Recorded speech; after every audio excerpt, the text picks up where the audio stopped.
Welcome to Sardar TV. Sardar TV ప్రేక్షకులకు నమస్కారం. ముందుగా ఇక్కడికి వచ్చిన మీడియా మిత్రులందరికీ మా ఆహ్వానం మంచి ధన్యవాదాలు. Print media, electronic media, social media మిత్రులందరికీ. ఇక్కడికి ప్రెస్ మీట్ ఏర్పాటు చేయడానికి కారణం రెండు విషయాలు ముఖ్యంగా. ఒకటి, మా కంపెనీకి సంబంధించిన ప్రాజెక్ట్ లాంచింగ్ ఒకటి.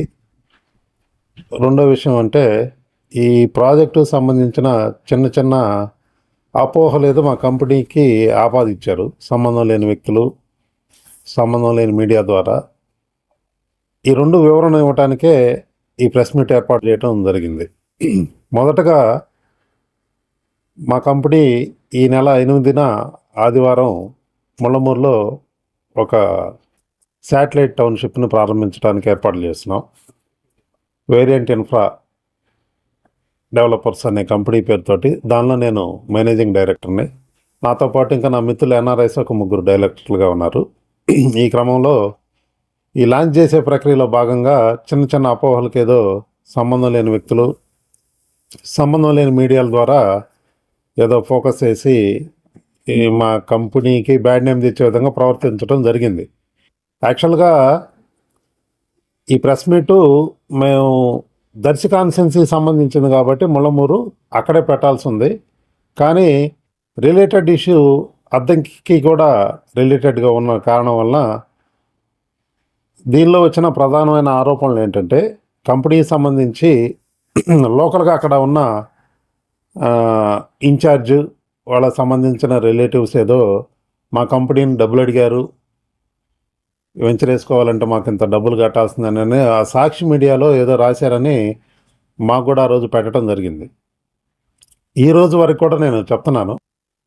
తర్వాత ప్రెస్లో వచ్చిన తర్వాతనే నేను ప్రెస్ మీట్ పెట్టి చెప్పాలనుకుంటే, సరే నేను కూడా తర్జన భర్జన పడ్డాను. ఇది కరెక్టా కాదా, మనం మళ్ళీ పూసుకొని చూడటం ఎంతవరకు వేద్దని. ఇది చివరికి ఇక్కడ అద్దంకిలో ఉన్న ఎమ్మెల్యే గారికి వాళ్ళ బంధువులు అయినందువల్ల రవికుమార్ గారి నోటీస్ కూడా పోవటం వల్ల దీనిలో నిజాలు తెలుసుకోవడానికి రవికుమార్ కూడా ఆయనకి నాకు మధ్యలో బాగా పరిచయం ఉన్న వ్యక్తి ద్వారా నన్ను ఫోన్ ద్వారా అడిగించడం జరిగింది. అసలు నిజమేందో కిషోర్ని కనుక్కోండి, మా వాళ్ళు ఏమన్నా ఇలాంటివి ఏమన్నా అడిగారా, చేశారని. నేనైతే ఎవరైతే నన్ను అడిగారో వాళ్ళు ప్రెస్ వాళ్ళేను, కాస్త మంత్రి గారికి సన్నిహితంగా ఉండే మనుషులే. వాళ్ళు క్లియర్గా చెప్పడం జరిగింది. దాంతోపాటు ఆయన ఒకటికే తెలియాల్సిన అవసరం ఉంది, జరిగిన నిజాలు మొత్తం ప్రపంచానికి కూడా తెలియాలి, వాళ్ళ మీద లేనిపోయిన అపోహలు వేశారనే ఉద్దేశం నాలో కలిగిన తర్వాత నేనే ఓ ప్రెస్ మీట్ పెడితే బాగుంటుందనే ఉద్దేశంతో ఈ ప్రెస్ మీట్ ఏర్పాటు చేయడం జరిగింది. ఈ రోజు వరకు కూడా అడుసుమల్లి కిషోర్ అనే వ్యక్తి గొట్టిపాటి లక్ష్మికి కానీ సాగర్కి కానీ చూస్తే గుర్తుపట్టే పరిస్థితి లేదు. వాళ్ళు తెలుసు. వాళ్ళు మొదటి నుంచి వాళ్ళని ఫొటోస్లోనూ కంటెస్ట్ చేసినందువల్ల చూస్తూనే ఉన్నాం, కానీ నన్ను ఏ రోజు వాళ్ళు అసలు ఫిజికల్గా చూసింది లేదు. ఈ రోజు వరకు కూడా కనీసం వాళ్ళ ఫోన్ నెంబర్లు కూడా నాకు తెలియదు. వాళ్ళు నా ఫోన్ నెంబర్లు కూడా నా కాంటాక్ట్ లిస్ట్లో కానీ వాళ్ళ కాంటాక్ట్ లిస్ట్లో నేను కానీ లేను. నన్ను చూస్తే కూడా కిషోర్ అని వాళ్ళకి తెలిసే పరిస్థితి లేదు వాస్తవంగా. ఈ క్రమంలో అక్కడెవడో ఏదో చెప్పారని బదాలు అమ్మటి గాలికోతలన్నీ విని వాళ్ళు ఏదో ₹1,00,00,000 నన్ను డబ్బులు అడిగినట్టు, ఒక 60 లక్షల రూపాయలు ఏదో నేను తీసుకెళ్ళి ఇచ్చినట్టు, ఇదంతా దగ్గరుండి వీళ్ళంతా చూసినట్టు, ఇంకేదో 40 లక్షల రూపాయలు బాకీ నేను ఉన్నట్టు, దానికోసం ఎవరినో ఒత్తిడి చేసినట్టు, ఇదంతా అవసరం లేని అనవసరమైన సంబంధం లేని ప్రచారం చేసి అటు వాళ్ళని ఇటు మమ్మల్ని బదనాం చేయడానికి చేసిన ప్లాన్ తప్పితే అసలు వాళ్ళుగా నన్ను అడిగింది లేదు, వాళ్ళ మనుషులను సంప్రదించింది లేదు. ఈ రోజు వరకు ఇలాంటి కార్యక్రమం ఏమీ జరగల. ఇది వాస్తవం. నేను కంపెనీ ఎండీగా, వన్ ఆఫ్ ది డైరెక్టర్గా నేను చెప్తున్నాను. ఇది అసలు అలాంటి వాతావరణం మాకు ఎప్పుడూ లేదు. జనరల్గా మేము ప్రాజెక్ట్ లాంచింగ్ అప్పుడు సహజంగా వాళ్ళని కలుస్తుంటాం, ఓపెనింగ్కి రండి అని పిలవటానికి. ఆ క్రమంలో మా వాళ్ళు కూడా వెళ్ళి కలిశారు ఇన్విటేషన్కి. మాకున్న ప్రోగ్రామ్స్ దృష్ట్యా అవకాశం ఉంటే ఆ రోజు అటెండ్ అవుతాం, లేదంటే తర్వాత ఏదో ఒక రోజు కాన్స్టిట్యున్సీలో ఉంటాం కాబట్టి రకరకాల ప్రోగ్రామ్స్ జరుగుతుంటాయి, ప్రాజెక్టు కూడా ఏదో టైంలో సందర్శిస్తామని చెప్పి వాళ్ళు పాజిటివ్గా చెప్పడం జరిగింది. ఇవన్నీ ఈ వివరణ కూడా వీళ్ళు గొట్టిపాటి లక్ష్మి గారు కానీ లలిత్ సాగర్ కానీ చూస్తారో లేదో నాకు తెలియదు, కానీ ఈ వీడియో రవికుమార్ గారికి కూడా ఈ వీడియో చేయాలని కోరుకుంటున్నా. ఎందుకంటే వాళ్ళ బంధువులు అయినందువల్ల ఆరోపణలు వాళ్ళ మీద వచ్చిన ఆరోపణలు మంత్రిగా అందువల్ల ఆయనకు కూడా అంటుకుంటాయి.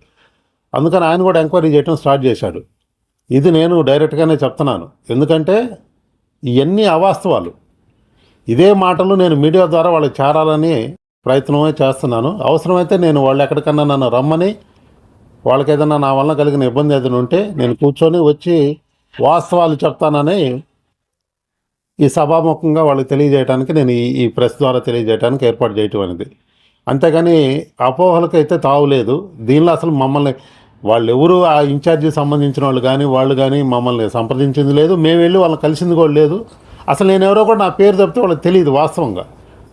ఆ మధ్యలో ఒక వీడియో ఏదో వచ్చింది, సోమపల్లి శ్రీనివాసరావు వీడియోని లింక్ చేసి ఆ వీడియో వెనక ఏదో మా కంపెనీ ఉన్నట్టు మేమేదో ఇదంతా ప్రచారం చేసాం, రికార్డ్ చేసాం అనేది పెట్టారు. ఆ వీడియో నాకు వచ్చిన తర్వాత నేను ఫస్ట్ ఫోన్ కాల్ చేసింది సోమపల్లి శ్రీనివాసరావుకి. శ్రీను, అసలు ఈ పిచ్చి పనులు ఎందుకు చేస్తున్నావు నువ్వు? ఆ వీడియో వెంటనే డిలీట్ చేసేసాయి. నీకేదైనా ఉంటే వెళ్ళి కూర్చొని ఊళ్ళో పెద్ద మనుషులు ఉన్నారు, మాట్లాడుకోండి. ఇది అదే పొలిటికల్ ఇష్యూస్ ఈ రకరకాలుగా చుట్టుకుంటే అని చెప్పి సీను కూడా మందలించడం జరిగింది నాకున్న చనువుతోటి. ఇకపోతే అతని మీద వచ్చిన ఆరోపణలకు కూడా నేను కూడా సమాధానం చెప్తున్నాను. ఆ ఊర్లో మేము వెంచరేసినందువల్ల ముళ్ళమూరు టెంపుల్కి సంబంధించి వాళ్ళు ఏదో మాకు డొనేషన్ కింద కొంత అమౌంట్ అడగటం జరిగింది. గుడికి డెవలప్మెంట్కి సాయం చేయండి. అది ఎవరైనా మేము వెంచరేసినా వేయకపోయినా మాకున్న పరిస్థితుల్లో ఎవరు అడిగినా సహజంగా చేసే పద్ధతిలో వాళ్ళు కూడా చేస్తానన్నాం. దట్టు అక్కడ చేస్తున్నాం కాబట్టి ఇంకొంచెం పెద్దగా సహాయం చేసాం. అంతేగాని దీనివల్ల ఆ కుర్రోడు సోమపల్లి శ్రీనివాసరావుకి నేనేదో పర్సనల్గా చేశాననేది కూడా అవాస్తవం.